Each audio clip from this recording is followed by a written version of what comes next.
Dans le cadre de la création de la future ligne T6, le raccordement avec les autres lignes de tramway nécessite des travaux d'aménagement, comme ici au carrefour entre l'avenue Roosevelt, l'avenue Rockefeller et le boulevard Pinel.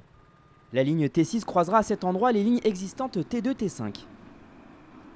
Les travaux pour l'instant se déroulent de part et d'autre du carrefour. On est maintenant en phase de travaux de plateforme voie ferrée. À partir du 27 avril 21h, on va entamer les travaux dans le carrefour et ça jusqu'à mi-septembre. Pendant ces 4 mois, les services de tramway des lignes T2 et T5 devront être interrompus entre les stations Grange-Blanche et Essart-Iris. Des bus relais assureront la desserte des stations intermédiaires et les tramways continueront bien à fonctionner de part et d'autre. Côté voiture, la circulation sera coupée sur le carrefour Rockefeller-Pinel-Roosevelt. Les seuls mouvements qui seront maintenus, c'est depuis Pinel Nord, on ne pourra que retourner vers Grange-Blanche, et depuis Pinel Sud, donc Mermoz, on ne pourra que retourner vers Bron.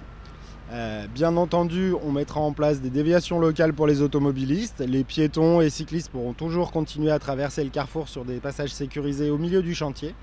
Et pour diminuer le trafic sur l'ensemble des voies de déviation, avec la métropole et les villes partenaires, on a mis en place, défini et seront prochainement jalonnés des itinéraires de report pour le trafic de transit. L'enjeu étant que les gens qui sortent du centre-ville et qui vont vers l'est de l'agglomération ne passent pas par les déviations en local, mais restent sur les grands axes comme Mermoz ou la route de Jenage. Techniquement, pour que les tramways effectuent des changements d'itinéraire et des bifurcations, des appareils de voie vont être posés sur les rails. Ils permettent notamment aux conducteurs d'être orientés, si besoin, de façon mécanique en toute sécurité, afin de suivre son itinéraire.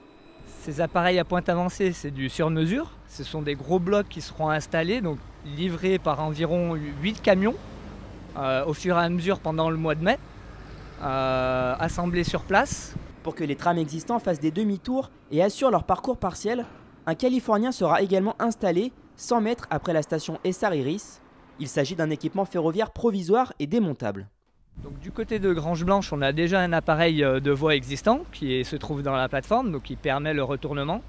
Par contre, du côté des Essart-Iris, on n'a pas d'appareil de voie qui permet ça, donc on va venir installer un Californien qui sera monté pendant la nuit du 27 avril.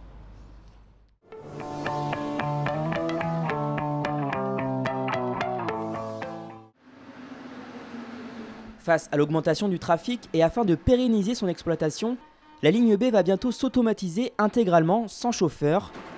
Pour cela, des travaux sur voie sont réalisés tous les lundis soirs jusqu'au 25 juin inclus. Un travail de nuit pour ne pas perturber les usagers, mais qui implique tout de même de stopper la ligne à environ 21h30. On a décidé finalement de mettre en œuvre ce qu'on appelle des nuits longues de travaux et avec des arrêts d'exploitation. Et donc avec des travaux qui débutent, au lieu de débuter à 1h30, qui débuteraient à 22h30 et qui permettent donc aux entreprises d'être beaucoup plus efficaces et de tenir finalement le planning ambitieux qu'on s'est fixé.